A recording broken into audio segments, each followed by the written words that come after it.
Fantastique, c'est une association qui a pour mission de faciliter la scolarité d'enfants en situation de handicap et plus particulièrement dyspraxiques. Et c'est un trouble qui perturbe la coordination des mouvements.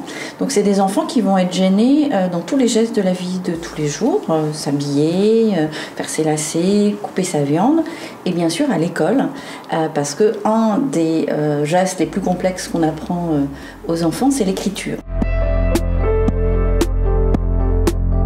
Le travail du cartable fantastique, c'est de solutionner ce problème en donnant des outils simples pour l'élève comme pour les adultes qui l'entourent pour permettre d'adapter les supports et de faire en sorte qu'il puisse réussir en classe comme les autres.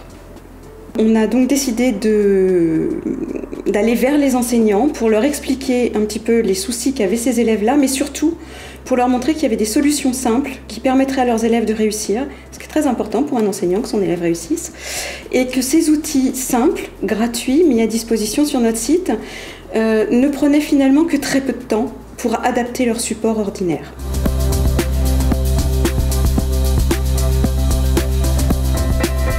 Nous proposons des formations aux enseignants et à tous ceux qui accompagnent dans leur scolarité des élèves dyspraxiques pour leur présenter bien entendu les outils et les ressources du cartable fantastique, mais surtout pour leur expliquer comment utiliser ces outils et comment adapter des exercices aux besoins particuliers des élèves dyspraxiques. Donc pendant ces formations, on montre aux enseignants une de nos ressources phares du cartable fantastique, ce sont les fantastiques exercices. C'est une banque d'exercices en français pour les primaires que nous développons dans le cadre d'un partenariat avec le ministère de l'Éducation nationale et du dispositif EduUp. La particularité de ces exercices, c'est qu'ils ont d'abord été pensés, rédigés et conçus pour les élèves dyspraxiques, donc en format numérique, et que nous les avons ensuite adaptés pour le reste de la classe en format papier.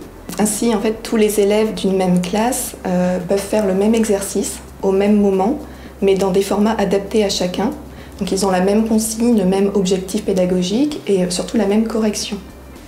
Par exemple, sur cet exercice, il est demandé à un élève de repérer la forme conjuguée du verbe pouvoir et vouloir dans un texte et de colorier ces verbes dans deux couleurs distinctes. L'élève n'a ici qu'à cliquer une première fois sur le verbe ou sur n'importe quel mot d'ailleurs de ce texte pour le colorier en rouge. Un deuxième clic, il se colorie en vert et pour annuler la couleur, il lui suffit de cliquer une troisième fois sur le même mot. L'idée, c'est que se diffuse le fait que le cartable fait des formations, que toutes les inspections académiques ou départementales peuvent nous les demander. Certaines mairies aussi nous les demandent parce que l'école c'est bien, mais il y a le périscolaire dans lequel ces enfants ont aussi des soucis. Donc on intervient aussi sur la formation pour le périscolaire pour permettre que tous les adultes autour de l'enfant à l'école soient formés. Si on a fait le choix en fait, de développer plus avant l'association et de la professionnaliser, c'est aussi parce qu'on s'est rendu compte qu'on répondait efficacement à un besoin, qu'il y avait une reconnaissance qui s'installe d'année en année par les professionnels de l'éducation, par les professionnels de santé, et que donc on avait un rôle très spécifique à jouer dans l'accompagnement de ces enfants.